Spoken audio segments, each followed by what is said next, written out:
Isang payapang sandali po sa inyong lahat.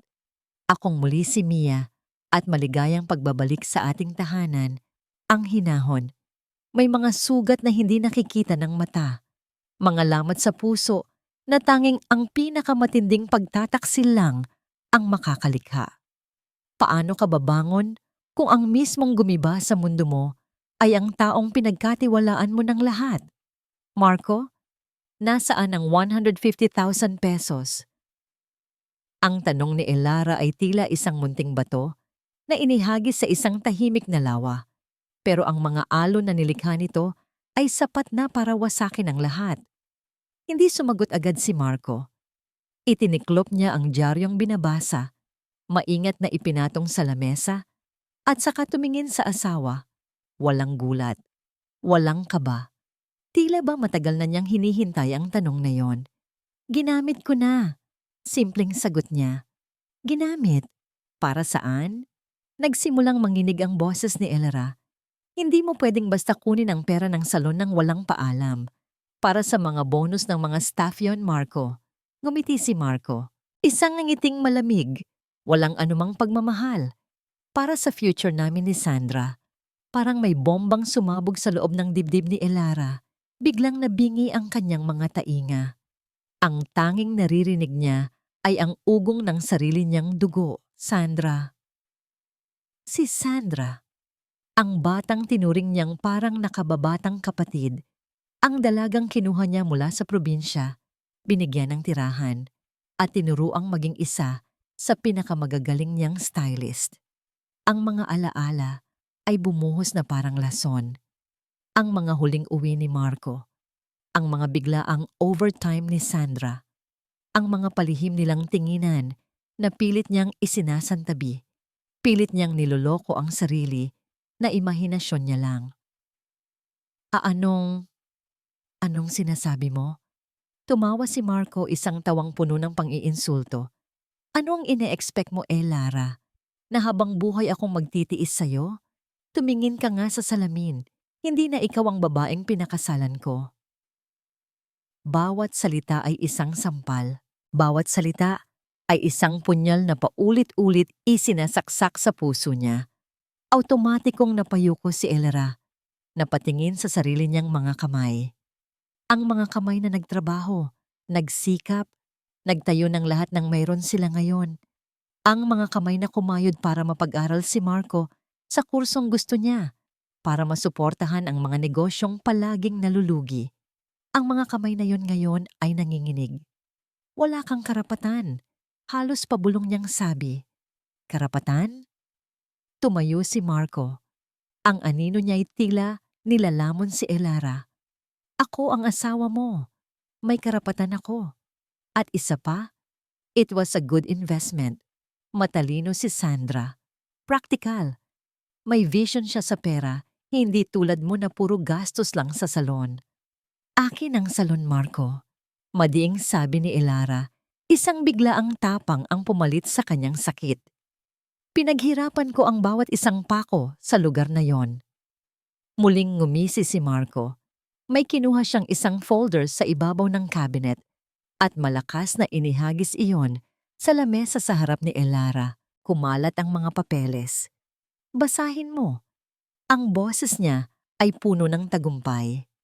Basahin mo. Para maliwanagan ka kung sino na ang tunay na may-ari ng salon na to. Hindi gumalaw si Elara.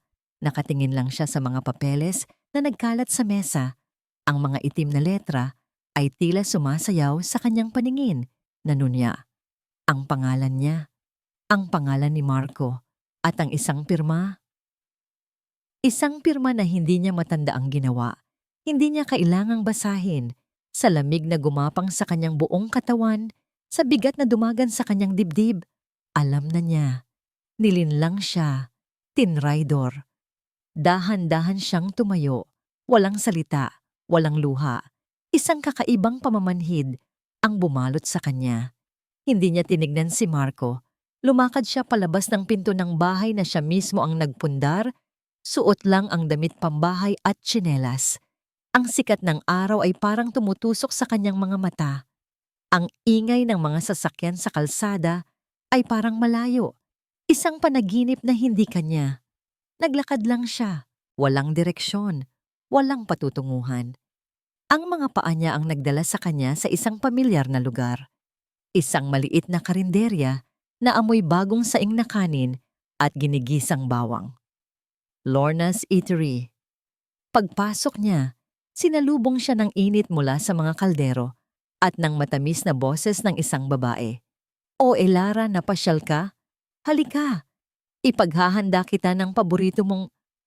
Natigil sa pagsasalita si Tita Lorna nang makita ang mukha ng pamangkin.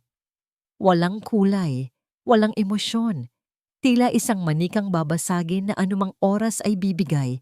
Walang tanong-tanong. Agad na lumapit ang matanda. Hinawakan ang braso ni Elara at inakay ito papasok sa maliit nilang kusina. Palayo sa mata ng mga kumakain. Isinara niya ang pinto. Doon, sa gitna ng amoy ng adobo at sinigang, bumigay si Elara. Ang mga luhang kanina pa niya pinipigilan ay bumuhos na parang agos ng ilog. Ang mga hikbing sinubukan niyang isarili ay kumawala na parang mga hayop na nagugutom. Napaluhod siya sa sahig. Ang katawan ay nanginginig sa matinding sakit na hindi niya mailabas sa salita. Hindi nagsalita si Tita Lorna. Umupo siya sa sahig katabi ni Elara at niyakap ito ng mahigpit. Hinayaan niyang ilabas ng pamangkin ang lahat ng bigat, lahat ng kirot. Ang balikat ng matanda ang sumalo sa bawat patak ng luha. Ang kanyang mga palad, ang humahaplos sa likod na ngayon, ay binabayo ng hapis. Nang medyo kumalma na si Elara, sa pagitan ng mga hikbi, na ikwento niya ang lahat. Ang pera, ang pangalan ni Sandra, ang mga papeles. Habang nagsasalita si Elara, naramdaman niya ang unti-unting pagtigas ng katawan ni Tita Lorna. Ang yakap nito ay humigpit, hindi dahil sa awa, kundi dahil sa galit. Walang utang na loob ang batang yan. Gigil na sabi ni Tita Lorna, ang boses ay nanginginig sa pinipigil na puot. Matapos mo siyang ampunin, bihisan, pakainin, ito ang isusukli niya sa'yo? At ang walang hiya mong asawa? Diyos ko! Pinunasan ni Elara ang kanyang mga luha gamit ang likod ng kanyang palad. Hindi ko alam ang gagawin ko, tita. Lahat kinuha na nila. Umiling si Tita Lorna. Hinawakan niya ang mukha ni Elara at itinaas ito para magkatinginan sila. Hindi pa tapos ang lahat, Elara. Hindi pa. Pumunta siya sa kalan, kumuha ng isang mangkok at nagsandok ng mainit na arroz caldo. Inilagay niya ito sa harap ni Elara. Ang amoy ng luya at manok ay nagpaalala kay Elara ng kanyang pagkabata. Ng mga panahong may sakit siya at si Tita Lorna ang nag-aalaga sa kanya. Kainin mo to. Palakasin mo ang sarili mo. Habang kumakain si Elara, biglang may naalala si Tita Lorna. Teka, sabi niya, napakunot ang noo. Noong isang linggo yata yon, nakita ko si Sandra malapit sa bangko. May kasama siyang lalaking mukhang disente, pero parang hindi ko gusto ang itsura. Nagmamadali sila. Hindi ito pinansin ni Elara. Masyadong abala ang isip niya sa sarili niyang problema. Nang maubos ni Elara ang pagkain, isang bagong determinasyon ang pumalit sa kanyang pamamanhid. Hindi pa tapos ang lahat. Inilagay ni Tita Lorna ang kanyang mga kamay sa balikat ng pamangkin. Ang mga mata niya ay nag-aalab. Hindi ka pwedeng magpakatalo, anak. Kunin mo ang serbisyo ng pinakamagaling na abogado. Kinabukasan, dala ang isang lumang calling card na ibinigay ni Tita Lorna. Pinuntahan ni Elara ang isang maliit na law office sa kabilang distrito. Nakasulat sa pinto, Sandoval and Associates. Isang malalim na buntong hininga ang pinakawalan niya bago kumatok. Ang pumasok sa isip niya ay isang abogadong matanda, masungit, at napapalibutan ng sandamakmak na libro. Pero ang sumalubong sa kanya ay isang lalaking nasa mid-40s, payat ang pangangatawan, at may mga matang malungkot, pero tila nangungusap. Nakasuot lang ito ng simpleng polo shirt at slacks. Attorney Walter Sandoval? Tanong ni Elara, medyo nag-aalinlangan. Tumango ang lalaki. Ako nga, Maupo ka ginang. Elara? Elara Ramirez. Sagot niya, sinadyang hindi gamitin ang apelyido ni Marco. May isang bagay sa katahimikan ng lugar at sa kalmadong presensya ni Walter na nagbigay sa kanya ng kaunting kapanatagan. Inilabas ni Elara ang folder na daladala. Hindi niya pa rin ito binabasa ng buo. Masyadong masakit. Inilapag niya ito sa mesa. Gusto kong malaman kung ano ang mga ito. Sabi niya, ang boses ay mahina. Kinuha ni Walter ang mga papeles. Habang binabasa niya ang bawat pahina, ang kaninang kalmado niyang muka ay dahan-dahang napalitan ng kunot sa noo. Tahimik lang si Elara. Pinagmamasdan ang reaksyon ng abogado. Pagkatapos ng ilang minuto, ibinaba ni Walter ang mga papeles. Tumingin siya kay Elara, hindi bilang isang abogado sa kliyente, kundi bilang isang taong nakakaunawa. Special power of attorney, deed of assignment, bank loan applications. Mrs. Ramirez, base sa mga dokumentong ito, binigyan mo ng buong kapangyarihan ang asawa mo na pamahalaan ang lahat ng assets ng salon at isinanlan niya ang pangalan ng negosyo sa bangko. Kahit inaasahan na niya, parang sinuntok pa rin si Elara sa tiyan. Hindi ko yan pinirmahan, giit niya. O kung pinapirmahan man niya sa akin, marahil ay isinabay niya sa mga papeles ng suppliers. Nilinlang niya ako. Tumango si Walter tila naniniwala. Posible yan. Pero sa mata ng batas, ang pirma mo ay nasa papel. Mahirap itong labanan.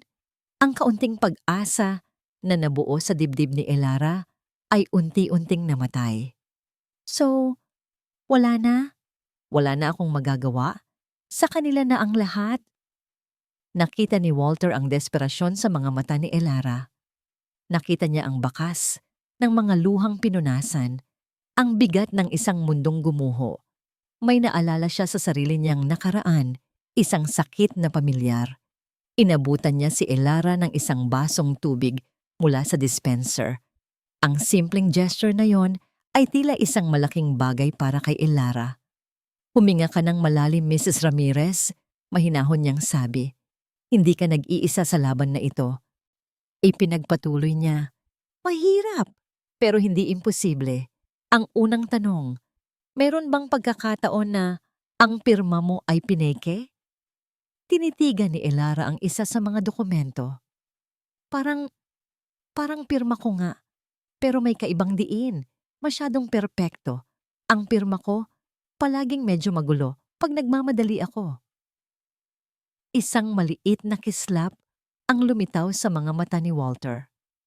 Good, that's a start. Pinag-aralan niyang muli ang mga dokumento. Kailangan nating patunayan na may intensyon silang manloko. Kailangan natin ng ebidensya ng kanilang relasyon, ng mga transaksyon sa bangko, ng lahat ng posibleng makakatulong sa kaso. Tumingin siya ng diretso kay Elara. Ang kanyang mga mata ay seryoso at puno ng bigat. Para manalo, kailangan natin ng ebidensya. Matibay na ebidensya. Huminto siya sandali. Hinahayaan si Elara na namnamin ang lahat. Kaya mo bang bumalik sa bahay na yon at magpanggap na walang alam? Pag-uwi ni Elara sa bahay ng gabing iyon, para siyang pumapasok sa teritoryo ng kaaway. Bawat sulok ng bahay na dati nagbibigay sa kanya ng kapayapaan ay ngayon. Tila may mga matang nagmamasid, nang huhusga. Naabutan niya si Marco sa sala, nanonood ng TV na para bang walang nangyari. Nang makita siya nito, ngumiti pa ito ng mapang-asar. Oh, andyan ka na pala. Akala ko tumakas ka na, sabi ni Marco. Huminga ng malalim si Elara. Inaalala ang payo ni Walter. Act normal. Huwag kang magpahalata. Pinilit niyang ngumiti. Isang nangiting pagod. Napadaan lang ako kina Tita Lorna. Kumusta ang araw mo? Nagulat si Marco sa reaksyon niya. Inaasahan siguro nito ang sigawan, ang yakan, ang sumbatan. Pero ang kahinahunan ni Elara, ang bago niyang armas. Ito ang kanyang maskara. Kinabukasan sa salon ay mas matindi ang pagsubok. Nandoon si Sandra, abala sa pag-aayos ng buhok ng isang kliyente. Nang makita niya si Elara, ngumiti ito ng kay tamis. Isang nangiting ngayon ay nakakasuka para kay Elara. "Good morning po, Ate Elara." Bati nito. "Ate." Ang salitang yon ay parang tinik na bumaon sa lalamunan ni Elara. "Good morning, Sandra." Sagot niya. Pinipilit na maging normal ang tono ng boses. Ang buong maghapon ay isang pagpapahirap.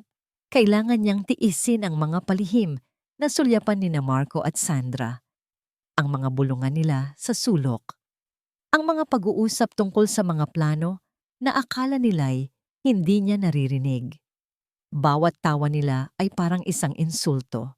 May isang pagkakataon, habang nag-aayos siya ng buhok ng kanyang suking, si Mrs. Reyes, nakita niya sa malaking salamin sa kanyang harapan ang refleksyon ng dalawa. Nakatayo sila malapit sa reception area at hinaplos ni Marco ang likod ni Sandra. Isang haplos na pamilyar, isang haplos na dati para lang sa kanya. Biglang nanlamig ang kamay ni Elara na may hawak na gunting. Humigpit ang kapit niya dito. Sa isang saglit, gusto niyang sumugod. Isumbat ang lahat. Ipahiya sila sa harap ng lahat ng tao. Pero nakita niya ang sarili niyang refleksyon sa salamin. Ang mga mata niyang nag-aapoy sa galit. At naalala niya si Walter. "Huwag padalos-dalos. Ang galit mo ang magpapatalo sa'yo." Muli siyang huminga ng malalim. Ipinagpatuloy niya ang paggupit. Ang kamay ay naging steady muli. Ang ngiti ay bumalik sa kanyang mga labi habang nakikipagkwentuhan kay Mrs. Reyes. "Ang galing-galing mo talaga, Elara." Puri ng kliyente. "Kahit kailan, hindi pumapalya ang mga kamay mo." Ngumiti lang si Elara. Pero sa loob-loob niya, sumisigaw siya. Kung alam niyo lang, nang mag-aalas 5 na ng hapon, habang nagkakape sa pantry, narinig niya ang boses ni Sandra sa kabilang pader. May kausap sa telepono. Dahan-dahan siyang lumapit sa pinto. Sapat lang para marinig ang usapan nang hindi napapansin. "Oo nga po, Aling Nelia," sabi ni Sandra sa malambing na boses na ginagamit lang nito kapag may kailangan. "Huwag po kayong mag-alala. Asikasong-asikaso na po ni Marco. Malapit na po yung final withdrawal. Konting-konting tiis na lang po. Makukuha na natin lahat." "Aling Nelia?" "Final withdrawal." Inukit ni Elara ang mga salitang iyon sa kanyang isipan. Isang bagong piraso ng palaisipan. Bago pa siya makarinig ng iba pa, bumukas ang pinto ng pantry at muntik na silang magkabungguan ni Sandra. Nagulat si Sandra. "Ay, ate, nandyan ka pala. Kanina ka pa?" Umiling si Elara. Pinanatili ang kalmadong ekspresyon. "Kakarating ko lang. Kukuha sana ako ng tubig." "Sige, tapusin mo na yang tawag mo." Ngumiti si Elara at tinalikuran ito. Pero ang isip niya ay lumilipad. Kailangan niyang malaman kung sino si Aling Nelia. Pagdating ng gabi, pagod na pagod ang isip at katawan ni Elara.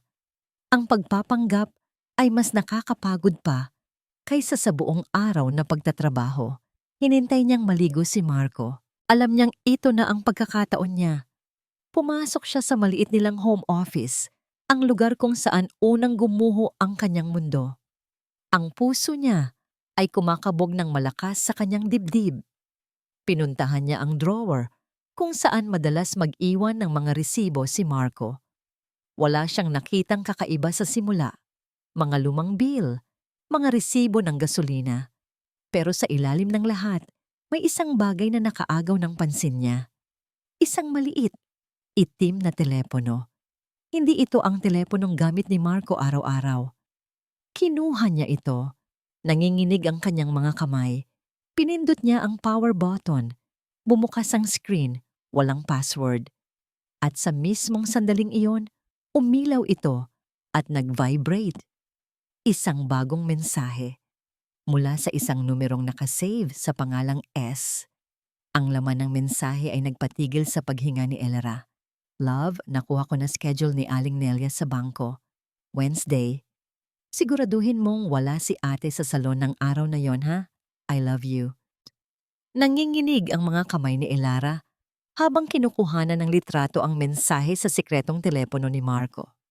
Bawat click ng kamera ng kanyang cellphone ay parang isang putok ng baril sa katahimikan ng gabi. Mabilis niyang isinoli ang telepono sa dati nitong pwesto, tinakpan ng mga resibo at maingat na isinara ang drawer. Pagbalik niya sa kwarto, umakto siyang parang walang nangyari. Pero sa loob niya, isang bagyo ang nagwawala. Wednesday, 2 araw mula ngayon. Kinabukasan, maaga siyang pumunta sa karinderya ni Tita Lorna bago pa man magbukas ang salon. Dala niya ang isang termos ng kape, isang dahilan para sa kanyang maagang pagbisita. Tita, may narinig akong pangalan. Simula niya habang nagtitimpla sila ng kape. Aling Nelia. Biglang natigilan si Tita Lorna sa paghihiwa ng sibuyas. Napakunot ang noon nito. Tila may inaalikabok na alaala sa isipan. Nelia? Nelia Cruz? Yung dating teacher na nakatira sa kanto? Matagal nang wala yon. Nasa Amerika na. Nelia? Teka. Bigla siyang napatigil. May isang Aling Nelia na madalas kumain dito dati. Si Nelia de Guzman. Medyo may edad na balo. Nag-iisang anak niya ay nasa abroad. Simple lang, pero balita ko, malaki ang nakuha niyang retirement pay mula sa dating kumpanya. Tumibok ng mabilis ang puso ni Elara. Saan po siya nakatira, tita? Diyan lang sa kabilang kalye. Bakit mo natanong? Usisa ng matanda. Nakikita ang kakaibang kislap sa mga mata ng pamangkin. Ipinakita ni Elara ang litrato ng text message sa kanyang telepono. Nanlaki ang mga mata ni Tita Lorna. Isang mapait na ngiti ang gumuhit sa kanyang mga labi. Hayop talaga ang mga ahas na yan. Pati matandang walang kalaban-laban, bibiktimahin. Pagdating ni Elara sa salon, ramdam niya ang panibagong lakas. Meron na siyang pangalan. Meron na siyang petsa. Ang kailangan na lang niya ay isang plano. Habang nagwawalis siya sa labas ng salon, naghihintay na dumating ang kanyang mga staff. Nakasalubong niya si Aling Marites, ang kapitbahay nilang kilala sa pagiging numero 1 tsismosa sa kanilang barangay. Uy, Elara, magandang umaga. Bati nito. Ang ngiti ay hindi umabot sa mga mata. Nakita ko pala si Marco mo kahapon, kasama si Sandra. Ang sweet nila parang magkapatid talaga. O baka, higit pa? Ang tanong ay binitiwan na parang isang biro, pero ang lason ay malinaw. Ito na, ang hiya. Ang kahihiyang unti-unti nang kumakalat sa kanilang komunidad. Naramdaman ni Elara ang pag-init ng kanyang mga pisngi. Ang mga mata ng mga dumadaan ay tila nakatutok lahat sa kanya. Ngumiti siya, isang nangiting matatag na pinraktis niya kagabi pa. Ganoon po talaga sila, Aling Marites. Si Sandra, parang pamilya na. Alam niyo naman, si Marco, maalaga sa mga taong malapit sa akin. Sige po, mauna na ako. Baka malate ang mga kliyente ko. Naglakad siya pabalik sa loob ng salon. Ang likod ay tuwid, ang ulo ay taas noo. Pero pagkasara niya ng pinto, napasandal siya dito at napapikit. Ang sakit. Sobrang sakit. Ngunit ang sakit na yon ay hindi na siya kayang pabagsakin. Nagiging gasolina na ito para sa kanyang determinasyon. Hapon na nang tawagan niya si Walter. Attorney Sandoval, may nakuha po ako. Kalmado niyang isinalaysay ang lahat.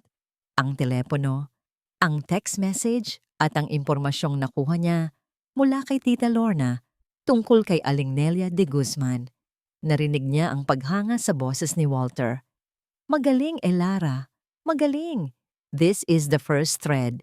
Ang unang sinulid na hihilahin natin para malansag ang lahat. Huwag kang gagawa ng kahit ano sa Wednesday. Let me handle it. May ipapadala akong tao para mag-obserba sa bangko. Ang trabaho mo lang ay siguraduhing normal ang lahat. Paano ko gagawin yon, attorney? Paano ko sisiguraduhing wala ako sa salon? Gawan mo ng paraan. Seryosong sagot ni Walter. Sabi mo matalino ka. Ipakita mo sa kanila. Pagkababa niya ng telepono, Isang ideya ang nabuo sa isip ni Elara. Isang mapanganib na ideya, pero perpekto para sa okasyon. Kinuha niya ang kanyang telepono at nag-dial ng isang numero. "Hello, Marco. Pwede ba tayong mag-usap?" Sabi niya. Ang boses ay malambing at tila may pagsuko. "Gusto ko sanang mag-propose ng isang bagay para sa ating dalawa. Nasa isang mamahaling restaurant sila, isang lugar na matagal na nilang hindi pinupuntahan." Ideya ito ni Elara. Ang sabi niya kay Marco, kailangan nilang mag-usap ng masinsinan bilang mag-asawa sa isang lugar na neutral. Pumayag si Marco. Halata ang pagtataka at kaunting pagmamalaki sa inaakala niyang pagsuko ni Elara. "Ano ang pag-uusapan natin?" tanong ni Marco. Habang nagbubuklat ng menu, mas interesado pa sa pagkain kaysa sa asawa. "Tungkol sa atin," mahinang sabi ni Elara. Tinitimpla ang kanyang boses para magmukhang pagod at talunan. "Marco, pagod na ako. Pagod na akong makipag-away. Kung si Sandra talaga ang gusto mo." Huminto siya. Kunwari nanginginig ang labi. Itinabi ni Marco ang menu. Ngayon, buo na ang atensyon niya kay Elara. "So, payag na ako," sabi ni Elara. Hindi tumitingin sa kanya. "Payag na ako sa annulment. Ibibigay ko sa iyo ang gusto mo. Pero may kondisyon." "Ano ang kondisyon?" Mabilis na tanong ni Marco, ang mga matay nagningning sa ganid. "Ang salon. Hayaan niyo na sa akin ang salon. Yun na lang ang natitira sa akin. Sa inyo na ang bahay, ang kotse, lahat. Ang salon lang, para may pagkakitaan ako." Nakita ni Elara ang pag-aalinlangan sa mukha ni Marco. Ito ang pain. At, dagdag niya, "bilang huling pabor, bukas, samahan mo akong pumunta sa Tagaytay. Let's have one last good day. Para pag naghiwalay tayo, wala nang samaan ng loob. Isang araw sa Tatagaytay. Sa araw ng Miyerkules, malayo sa bangko, malayo sa salon. Isang perpektong alibay." Pinag-isipan ito ni Marco. Ang alok ni Elara ay masyadong maganda para maging totoo. Isuko ang lahat para sa salon, pero nakikita niya ang pagod sa mga mata nito, ang tila pagkatalo sa buong postura nito. Marahil, sa wakas, sumuko na nga si Elara. "Sige," sabi ni Marco. Isang mapanlinlang ng ngiti ang sumilay. Deal. One last day. Kinabukasan, habang nasa biyahe sila papuntang Tagaytay, hindi mapakali si Elara. Bawat minuto na lumilipas, iniisip niya ang taong pinadala ni Walter na nagmamasid sa bangko. Bawat text message na natatanggap ni Marco ay nagpapakaba sa kanya. Para maging kapani-paniwala, sinubukan ni Elara na maging masaya. Nagkwento siya tungkol sa mga dati nilang alaala. Tumawa sa mga luma nilang jokes. Isang palabas na unti-unting umuubos sa kanyang lakas. Nasa kalagitnaan sila ng pananghalian sa isang restaurant na may tanawin ng Taal Volcano nang biglang tumunog ang telepono ni Marco. "Excuse me," sabi nito at lumayo para sagutin ang tawag. Pinanood siya ni Elara. Nakita niya ang pagbabago sa ekspresyon ni Marco habang kausap ang nasa kabilang linya. Mula sa pagiging kampante, napalitan ito ng pagkunot ng noo at pagkatapos ay ng inis. Pagbalik niya sa mesa, iba na ang timpla nito.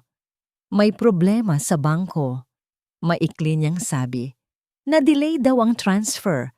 Kailangan daw ng personal appearance ni Aling Nelia bukas." Nanlamig ang buong katawan ni Elara. Nahalata kaya sila? Pero ang sumunod na ginawa ni Marco ang halos magpatigil sa kanyang puso. Kinuha ni Marco ang cellphone ni Elara na nakapatong sa mesa. "Pahiram mo na," sabi nito. Walang anumang paliwanag. Napatanga si Elara. Bakit?" "May tatawagan lang ako. Lowbat ako." Sinubukan ni Elara na pigilan, pero huli na. Hawak na ni Marco ang telepono niya. Ang teleponong may litrato ng text message ni Sandra. Ang teleponong may numero ni Attorney Walter Sandoval. Nagsimulang mag-scroll si Marco sa contacts niya. Bawat segundo ay parang isang oras. Napapikit si Elara, naghihintay sa pagsabog. Ito na ba ang katapusan? Mahuhuli na ba siya? Biglang tumigil si Marco sa pag-scroll. Tumingin ito sa kanya. Ang mga mata ay naniningkit. Puno ng pagdududa. Sino si Achindal WS? Ang tanong ni Marco ay parang kulog na yumanig sa buong pagkatao ni Elara. Ang hangin sa Tagaytay na kanina'y malamig ay biglang naging mabigat at nakak-suffocating. Ang magandang tanawin ng Taal ay naglaho, napalitan ng nanlilisik na mga mata ng kanyang asawa. Mag-isip ka, Elara. Mag-isip ka. Isang saglit na katahimikan ang namagitan sa kanila. Sa isang kisap mata, isang alaala ang pumasok sa isip ni Elara. Isang alaala mula sa nakaraan.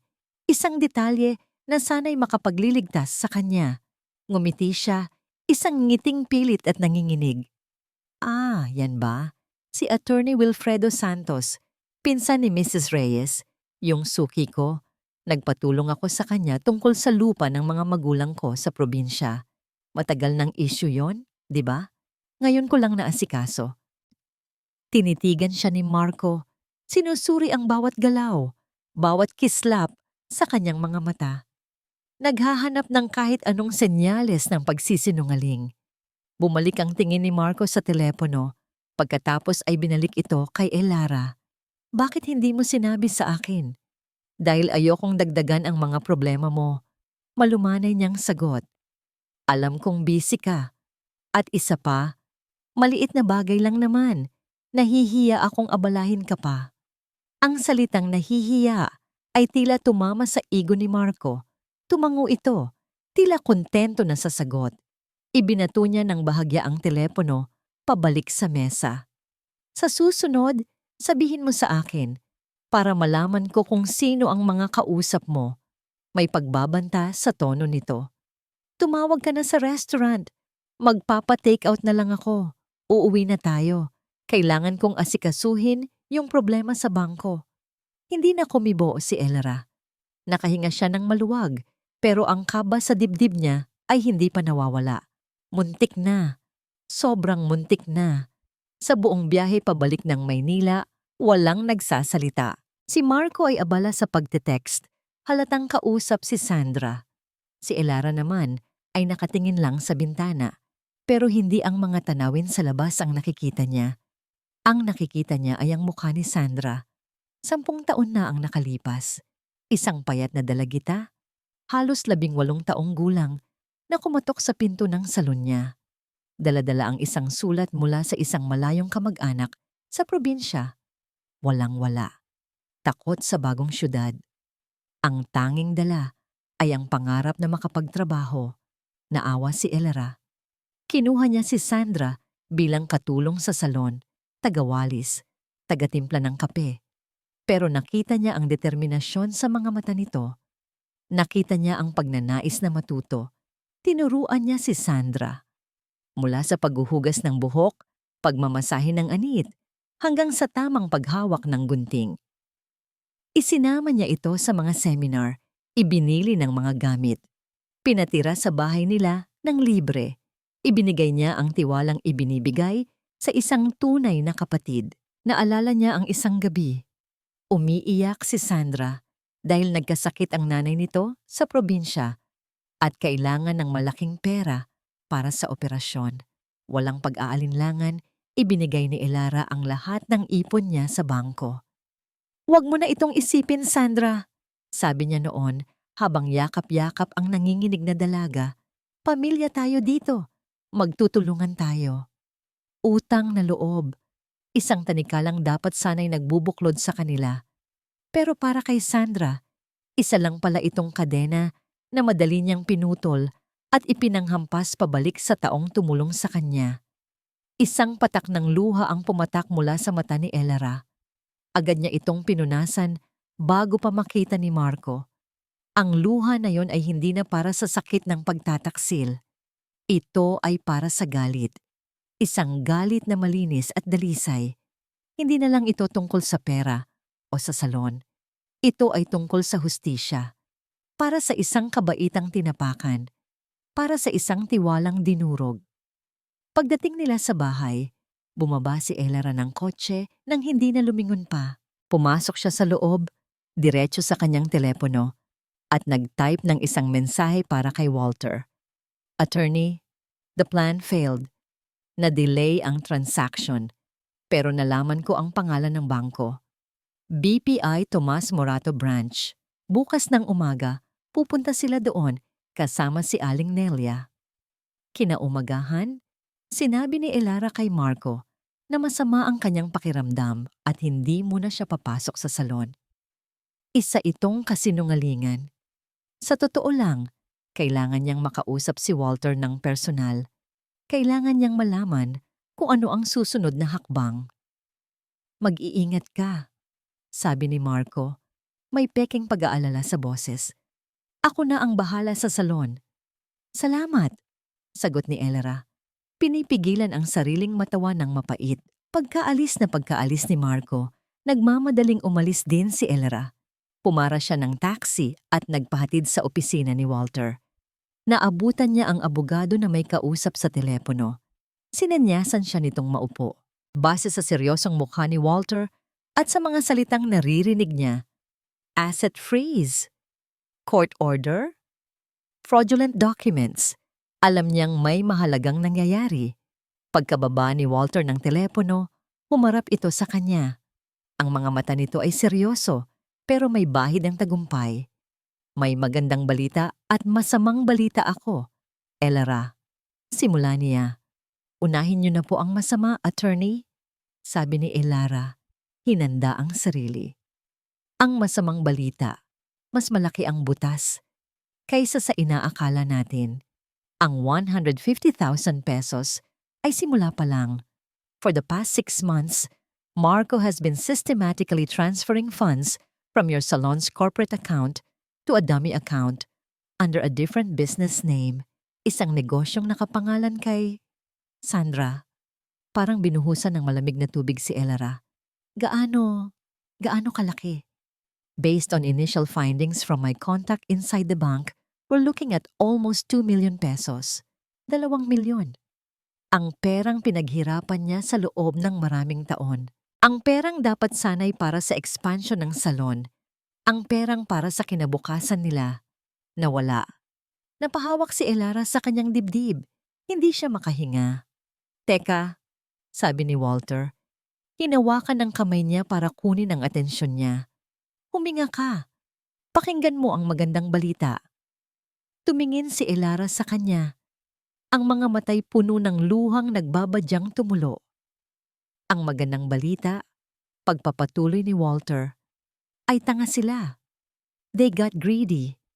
Ang transaction nila kay Aling Nelia ang magiging katapusan nila. Hindi lang pala retirement pay ang kinukuha nila. They convinced the old woman to invest her entire life savings, pati na ang bahay at lupa niya, sa isang promising business, ang dummy business ni Sandra. At lahat ng papeles na ginamit nila para doon, peke. Mula sa DTI permit hanggang sa pirma ni Aling Nelia. Paano niyo nalaman lahat yan, attorney? Ang investigador na pinapunta ko sa bangko kahapon, hindi lang siya nag-obserba, dati siyang NBI agent. Nang makita niyang kasama ng manager ng bangko sina Marco, Sandra at ang matanda, pumasok siya. Nagpakilala siya bilang financial advisor ni Aling Nelia na pinadala raw ng anak nito mula sa abroad. Biglang namutla ang manager. It was a bluff, but it worked. The manager panicked and confessed everything to my man. Kasabwat siya. Hindi makapaniwala si Elara sa kanyang naririnig. Ang buong akala niya ay simpleng pagnanakaw at panloloko lang. Pero ito ay isang sindikato. So, anong nangyari kanina? Tanong niya. Naaalala ang tawag sa telepono ni Walter. Nasa bangko na sila ngayon. Pero hindi nila alam, kasama ng investigador ko, ang anak ni Aling Nelia na pinauwi ko kagabi pa mula sa Dubai, at may dala silang temporary restraining order mula sa korte. Right this very moment, Elara, habang nag-uusap tayo, all their accounts are being frozen. Hindi sila makakakuha ng kahit isang sentimo. Isang tawa ang kumawala sa mga labi ni Elara. Isang tawa na may halong luha. Tawa ng ginhawa. Tawa ng pag-asa. Tumayo si Walter at tumingin sa bintana. This is it, Elara. The beginning of the end for them. Pero ang huling laban, ang pinakamabigat ay nasa iyo pa rin. Humarap siya kay Elara, ang mga matay seryoso. Handa ka na bang harapin sila? Handa ka na bang bawiin ang lahat ng sayo sa harap ng maraming tao? Umuwi si Elara sa bahay na may kakaibang kapayapaan sa kanyang dibdib. Wala na ang takot. Wala na ang pag-aalinlangan. Ang natitira na lang ay isang malamig at matatag na determinasyon. Naabutan niya si Marco na nagpapabalik-balik sa sala. Hawak ang telepono. Ang muka ay puno ng pag-aalala at galit. Hindi ko matawagan si Sandra. Bungad niya kay Elara. Ang boses ay iritado. Kanina pa. At yung manager ng bangko, hindi rin sumasagot. May nangyaring mali. Sigurado ako. Tumingin lang si Elara sa kanya. Walang emosyon. Baka naman nag-lunch lang sila. O baka na traffic. Kumalma ka, Marco. Ang kahinahunan niya ay lalong nagpainis kay Marco. Paano ako kakalma? Pera yon, Elara. Malaking pera. Pera namin. Gusto sanang isagot ni Elara. Pero pinigilan niya ang sarili. Hindi pa ito ang tamang oras. Kinabukasan, ang 10th anniversary ng Hinahon Salon. Ang salon ay napuno ng mga bulaklak at lobo. Dumating ang mga matagal ng suki, mga kaibigan sa industriya, at mga taga-suporta mula sa kanilang barangay. Si Tita Lorna ang namahala sa masaganang handaan. Lahat ay masaya. Bumabati kay Elara ng congratulations. Pero sa likod ng mga ngiti, ang tensyon ay halos hinihiwa ng kutsilyo. Dumating si Marco. Pilit ang nangiti. Sinusubukang maging ang supportive husband. Si Sandra naman ay hindi mapakali. Panay ang tingin sa telepono. Halatang hindi pa rin nakaka-recover sa nangyari kahapon. Hindi nila alam kung ano ang eksaktong nangyari. Ang alam lang nila ay bigla na lang hindi na nila magalaw ang kanilang pera. Ang hinala nila ay may problema sa bangko, hindi sa kanila. Habang abala ang lahat sa pagkain at kwentuhan, lumapit si Walter kay Elara. Nakatayo sila sa isang sulok, malayo sa karamihan. Handa ka na? Tanong ng abogado. Tumango si Elara. Hinawakan niya ang isang maliit na sobre sa kanyang bulsa. Lahat ng ebidensya? Nasa akin ang kopya ng lahat, sagot ni Walter. Ang bank statements, ang mga pekeng dokumento, ang testimonya ng anak ni Aling Nelia. Nasa labas na rin ang mga pulis, naghihintay lang ng senyas ko. Tumingin si Elara sa paligid. Nakita niya si Tita Lorna, kumikindat sa kanya, nagbibigay ng lakas. Nakita niya ang kanyang mga staff na nagtatrabaho ng may ngiti. Walang kamalay-malay sa bagyong malapit nang dumating. At nakita niya sina Marco at Sandra, nagbubulungan. Ang mga mukhay puno ng kasakiman at pagkabalisa. Huminga siya ng malalim. Ito na ang sandali.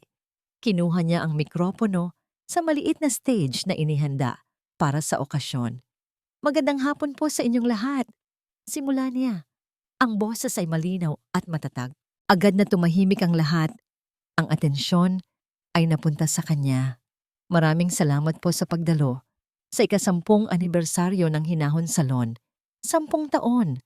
10 taon ng pangarap, pagod at tagumpay. Itinayo ko ang salon na ito mula sa wala.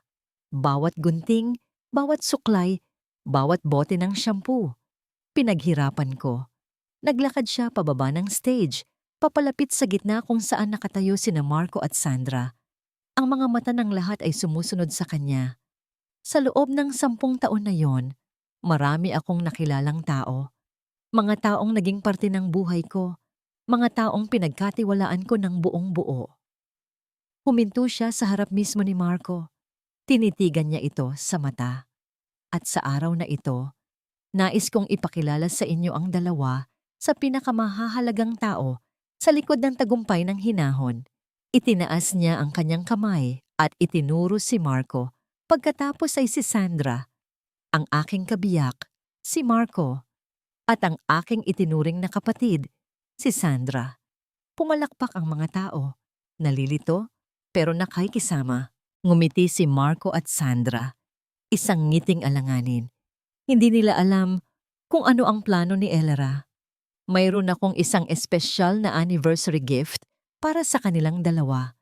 Pagpapatuloy ni Elara, ang boses ay unti-unting tumitigas, nagiging malamig na parang yelo. Kinuha niya ang sobre mula sa kanyang bulsa. Dahan-dahan niya itong binuksan. Hindi ito mga litrato. Hindi ito sulat. 2 papel ang laman nito.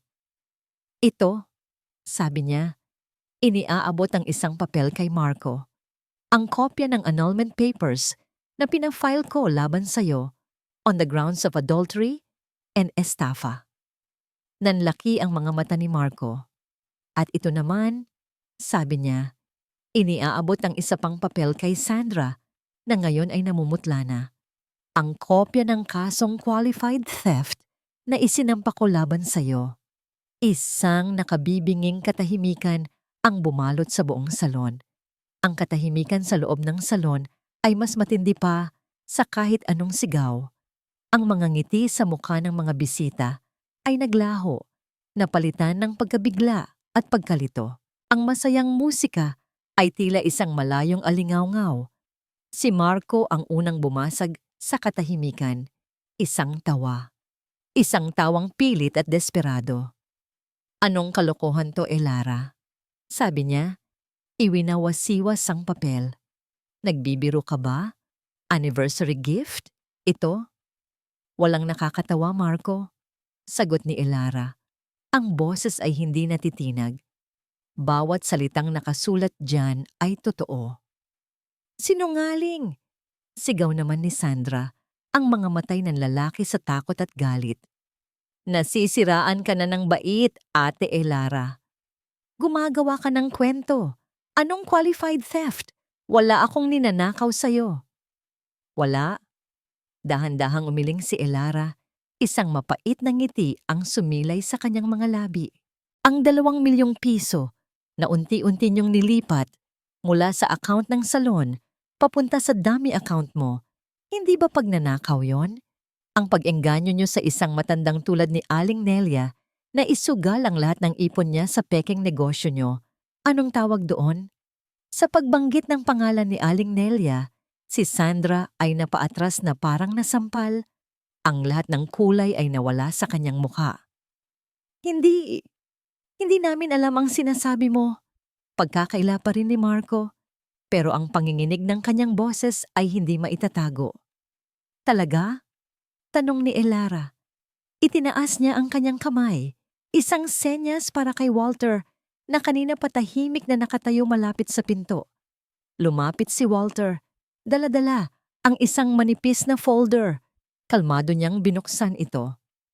Para sa kaalaman ng lahat, panimula ni Walter sa kanyang boses abogado, malinaw at may awtoridad. Hawak ko ngayon ang mga bank statement na nagpapatunay sa mga illegal fund transfer. Hawak ko rin ang mga pekeng DTI permit na ginamit ni G. Marco Sandoval at General Sandra Reyes para sa kanilang dummy corporation. At higit sa lahat, huminto siya sandali, hinahayaan ang bawat salita na bumaon.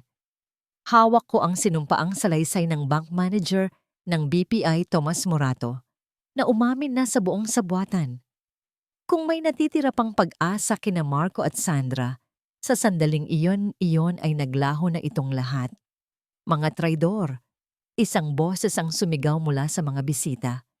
Si Aling Marites, ang tsismosa, ngayon ay nangunguna sa pagkondena. Sunod-sunod na ang mga bulungan ng galit at pandidiri mula sa mga tao. Ang kahihiyan, ang hiya na kinatakutan ni Elara ay ngayon buong-buong bumabalot sa 2 taong nagtaksil sa kanya. Sinubukan ni Marco na lumapit kay Elara, ang mga matay nagmamakaawa. Elara, please, pakinggan mo ako. May paliwanag ako. pero hinarangan siya ni Tita Lorna. Tumayo ito sa pagitan nilang dalawa, ang mga matay nag-aapoy sa galit na matagal nang kinikimkim. Huli na ang lahat, Marco, sabi ng matanda. Sinira niyo ang pamangkin ko. Sinira niyo ang tiwala niya. Sa gitna ng kaguluhan, isang babae ang tahimik na lumapit kay Sandra. Si Mrs. Reyes, ang matagal ng suki ni Elera. Tinitigan niya si Sandra mula ulo hanggang paa. Ikaw pala yon. Mahinang sabi ni Mrs. Reyes, ang galing-galing mo palang umarte. Isang mang-agaw na nakatago sa likod ng maamong mukha. Pagkasabi noon, walang babala. Isang malutong na sampal ang dumapo sa pisngi ni Sandra. Natulala si Sandra, hawak ang namumulang pisngi. Ang mga luha ay nagsimula ng bumuhos. Sa hudyat ni Walter, pumasok ang dalawang unipormadong pulis. Ang ingay ay biglang napawi, napalitan ng gasps ng pagkabigla. Marco Sandoval, Sandra Reyes, sabi ng isang pulis. Ang boses ay formal at walang emosyon. Iniimbitahan namin kayo sa presinto para sa ilang katanungan. Hindi na pumalag si Marco. Ang kaninang yabang ay napalitan ng blangkong pagkatalo. Pero si Sandra, napahagulgol ito at napaluhod sa harap ni Elera. Ate Elera, patawarin mo ako. Sigaw niya, yumayakap sa mga binti ni Elera. Patawarin mo ako. Si Marco po ang may pakana ng lahat. Ginamit niya lang ako. Ate, parang awa mo na. Utang na loob. Tumingin si Elera sa babaeng dating itinuring niyang kapatid. Nakita niya ang takot, ang pagsisisi. Pero huli na. Ang salitang utang na loob mula sa bibig nito ay isa na lamang insulto. Dahan-dahan niyang inalis ang pagkakayakap nito. Huli na ang lahat, Sandra. Malamig niyang sabi. Harapin mo ang mga pagkakamali mo. Habang isinasama ng mga pulis ang dalawa palabas ng salon, ang lahat ng mata ay nakatingin sa kanila. Ang kanilang paglalakad palabas ay ang kanilang walk of shame. Nasasaksihan ng buong komunidad na minsan ay hinangaan sila. Naiwan si Elera sa gitna ng salon, tahimik, nakatayo. Nang matapos ang lahat, doon pa lang niya naramdaman ang panginginig ng kanyang mga tuhod. Nilapitan siya ni Walter at Tita Lorna. Tapos na, Elera, sabi ni Walter. It's over. Tumango si Elera. Isang maliit na ngiti ang namuo sa kanyang mga labi. Hindi ito ngiti ng paghihiganti. Ito ay ngiti ng kalayaan. Ilang linggo ang lumipas matapos ang gabing iyon. Ang kwento tungkol sa grand reveal sa 10th anniversary ng Hinahon Salon ay naging usap-usapan sa buong barangay at maging sa mga kalapit na lugar. Naging instant celebrity si Elera. May mga humahanga sa kanyang katapangan, may mga naaawa sa kanyang sinapit, at mayroon ding mga tsismosang patuloy na naghahanap ng bagong detalye. Ang salon, sa halip na malugi dahil sa iskandalo, ay lalo pang dinumog ng mga customer. Ang mga babaeng nakarinig ng kanyang kwento ay dumarayo para magpagupit, hindi lang para magpaganda, kundi para na rin ipakita ang kanilang suporta. Ang Hinahon Salon ay naging simbolo ng woman empowerment sa kanilang maliit na komunidad. Samantala, ang mundo para kina Marco at Sandra ay gumuho. Dahil sa bigat ng ebidensya, hindi sila nakapagpiyansa. Ang kasong qualified theft laban kay Sandra ay mabigat. At ang kasong estafa na isinampa ng pamilya ni Aling Nelia laban sa kanilang dalawa ay mas lalong nagdiin sa kanila sa kulungan. Si Marco, sa loob ng selda, ay sinisisi si Sandra. Si Sandra naman, sa kanyang pagsisisi, ay isinisi ang lahat sa panunukso at manipulasyon ni Marco.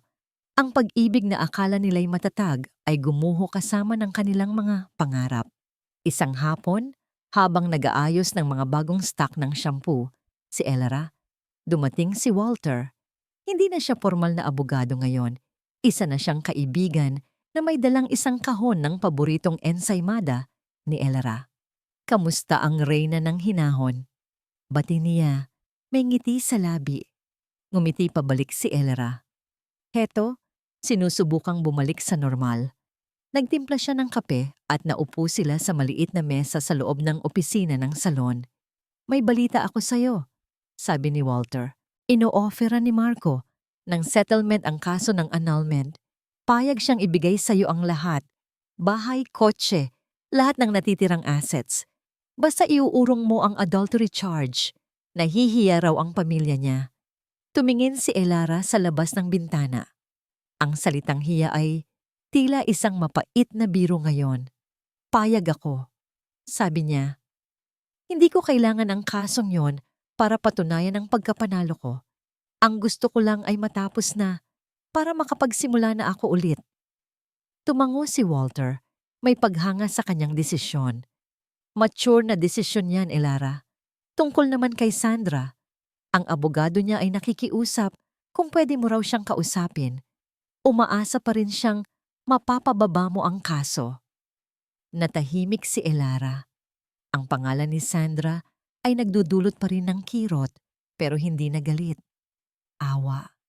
Yon ang nararamdaman niya ngayon. Awa sa isang batang naligaw ng landas dahil sa ambisyon at maling pag-ibig. Hindi ko alam, Walter. Pag-amin niya, hindi pa ako handa. Walang pumipilit sa'yo, malumanay na sagot ni Walter. Take your time. Ang mahalaga, ikaw.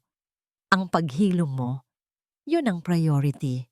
Nagpatuloy ang kanilang kwentuhan tungkol sa mga pangarap ni Elara para sa salon, tungkol sa anak ni Walter na mahilig maggitara, mga simpleng bagay, mga normal na usapan na matagal nang hindi naranasan ni Elara. Nang paalis na si Walter, huminto ito sa may pinto. By the way, sabi niya, may fiesta sa barangay namin sa Sabado. May konting salo-salo sa bahay. Kung hindi ka busy, baka gusto mong pumunta. Ang paanyaya ay simple. Walang mali siya. Pero para kay Elara, ito ay isang malaking hakbang. Isang pinto na nagbubukas papalayo sa nakaraan. Papunta sa isang posibleng simula. Ngumiti siya. Isang tunay at magaan na ngiti. Titingnan ko, Walter. Salamat. Dumating ang Sabado. Maghapon itong pinag-isipan ni Elara. Isang bahagi niya ang gustong magkulong na lang sa bahay, yakapin ang pamilyar na katahimikan. Ngunit isang bahagi, isang boses na bago at mas malakas, ang nagsasabing karapatan niyang sumaya muli. Hapon na nang magdesisyon siya. Nagsuot siya ng isang simpleng bestida, naglagay ng kaunting koloretes sa mukha, at nagpahatid sa address na ibinigay ni Walter. Ang bahay ni Walter ay simple lang, may isang maliit na hardin sa harap na puno ng mga halaman. Ang salo-salo ay hindi magarbo. Nandoon ang ilang kamag-anak at malalapit na kaibigan. Ang hangin ay puno ng tawanan at amoy ng inihaw. Sinalubong siya ni Walter sa gate. Ang ngiti nito ay totoo at hindi pilit. Akala ko hindi ka na darating. Akala ko rin, pag-amin ni Elara. Medyo nahihiya. Ipinakilala siya ni Walter sa kanyang mga bisita, hindi bilang Elara, ang may-ari ng sikat na salon, kundi bilang Elara, isang kaibigan. Walang mapanuring tingin, walang mga tanong tungkol sa iskandalo. Tinanggap siya bilang isang ordinaryong bisita. Lumapit sa kanya ang isang binatilyong may hawak na gitara. Kayo po ba si Tita Elara? Ako po si Nico, anak ni Papa. Ngumiti si Elara. Ako nga. Narinig ko magaling ka raw maggitara. Ang buong gabi ay lumipas ng ganoon. Mga kwentuhan tungkol sa musika kasama si Nico. Mga payo sa paghahalaman mula sa tita ni Walter. Mga biruan at tawanan sa hapagkainan. Sa unang pagkakataon, sa loob ng mahabang panahon, naramdaman ni Elara na siya ay si Elara lang. Hindi ang asawang niloko, hindi ang biktimang nagtagumpay, siya lang. Nang pauwi na ang mga bisita, naiwan silang dalawa ni Walter sa may veranda. Nagkakape. Nag-enjoy ako, Walter. Salamat sa pag-imbita, sabi ni Elara. Ako ang dapat magpasalamat, sagot ni Walter. Matagal-tagal na ring hindi ganito kasaya ang bahay na ito. Simula nang mawala ang misis ko. Ito ang unang beses na binanggit ni Walter ang kanyang yumaong asawa. Tumingin si Elara sa kanya. Nakikita ang bakas ng lungkot na pilit pa ring itinatago ng lalaki. Pareho pala tayong may pinagdadaanan.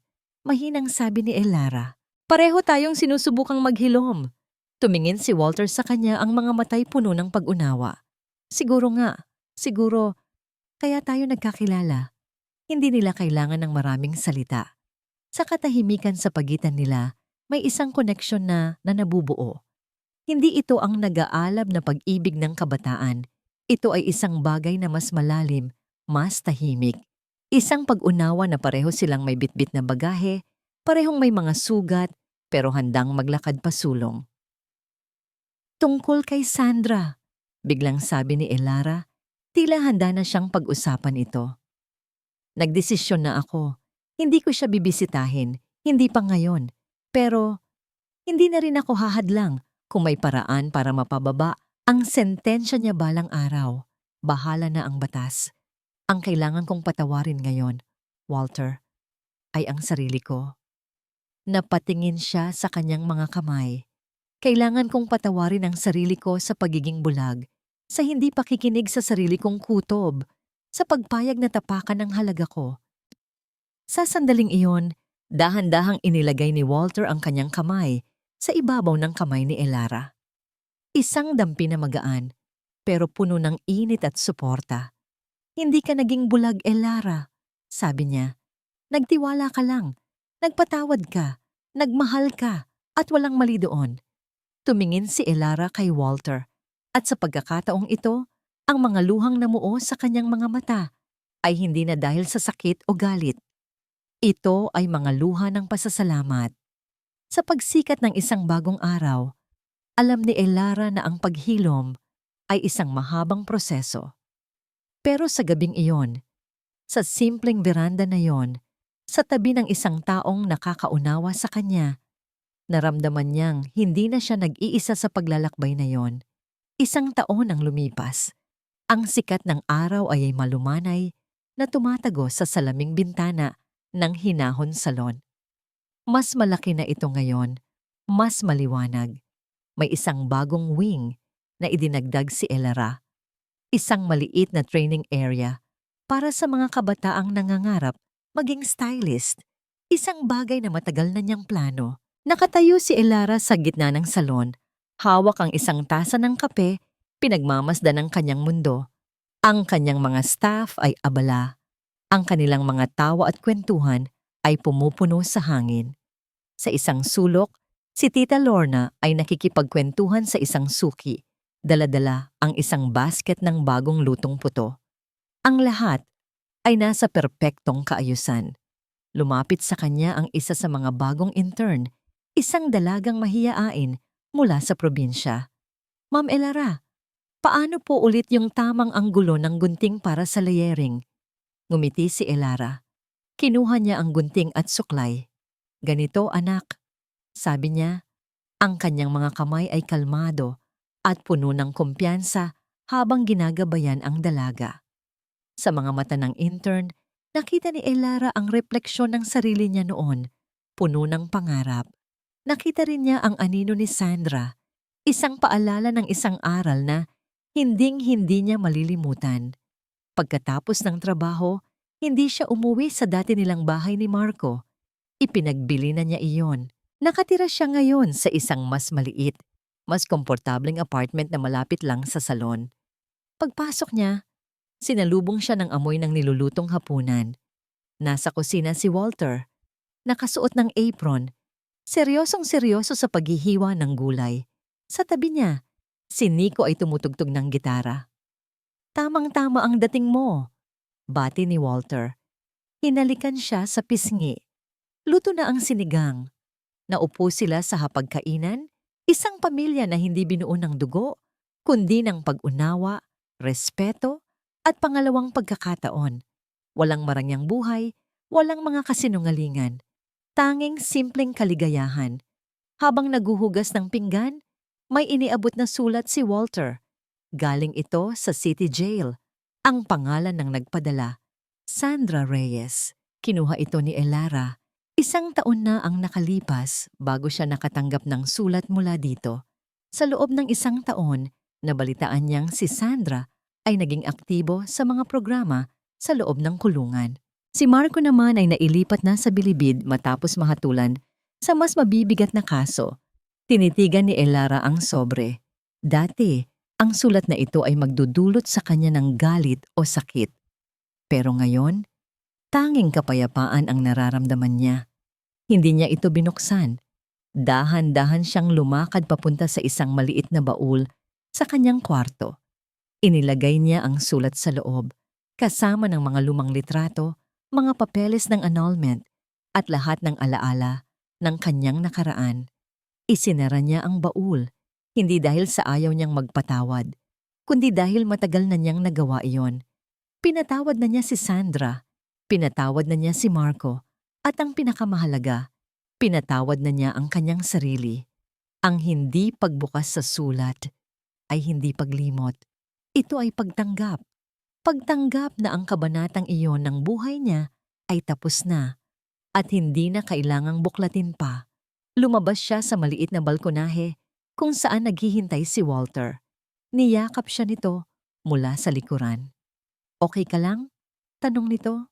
Tumango si Elara, isinandal ang ulo sa dibdib ni Walter. Mula sa kanilang kinatatayuan, tanaw nila ang mga ilaw ng syudad. Ang bawat ilaw ay kwento ng pangarap, ng kabiguan, at ng pagbangon. Hinahon. Bulong niya. Ang pangalan ng kanyang salon. Ang salitang nagbigay kahulugan sa kanyang bagong buhay.